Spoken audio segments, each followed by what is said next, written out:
এটা ওই পাপুন দেন তো, খোলা খোলা দিলে তো তো হ্যাঁ দিই। খোলা জলার পাপুন কেমন, কত বেচা কিনা হয় কেমন?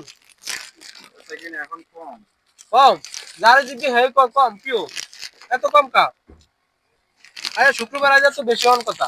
বেশি হওয়ার কথা, কিন্তু 13 মণের উপরে তো কারো রিজিক চলে না। হ্যাঁ, আল্লাহ পাক যার রিজিকে যা রাখছে সেরকমই হয়। লঞ্চে লঞ্চে বিক্রি করেন না? লঞ্চে যাই শুক্রবার ছাড়া। ও আজকে শুক্রবার দিকে লঞ্চে যান না? হুম।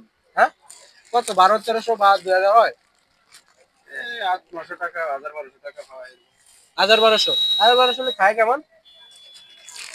কত 250-300 টাকা থাকবো বা 400 টাকা থাকবো। কি কোন এত কম? তাহলে তো রোজে কাজ করলে এত বেশি পাওয়া যায়, 500-600 পাওয়া যায়। রোজে কাজ করলে বেশি পাওয়া যায় না, আমার রোজের কাজ তো আমার শিখা নাই। ও আপনি এটা শিখা? ও সবাই যদি রোজের কাজ করে তো আমাদের ব্যবসা বাণিজ্য করবো কারা? বুঝছি। আপনার বাসা কে নেই চরপেশন নেই? আমার বাসা এখানে, এই যে এই বাড়ি আমার। ও এই তো এই বাসা কাছেই তো আছে, গাড়ি নিয়ে বাড়ি তুলে তো না রাত্রে? হ্যাঁ। আপনার মিশিং এর দাম কেমন? 8,000 টাকা মানুষ। 8000। গ্যাস যায় কেমন দৈনিক?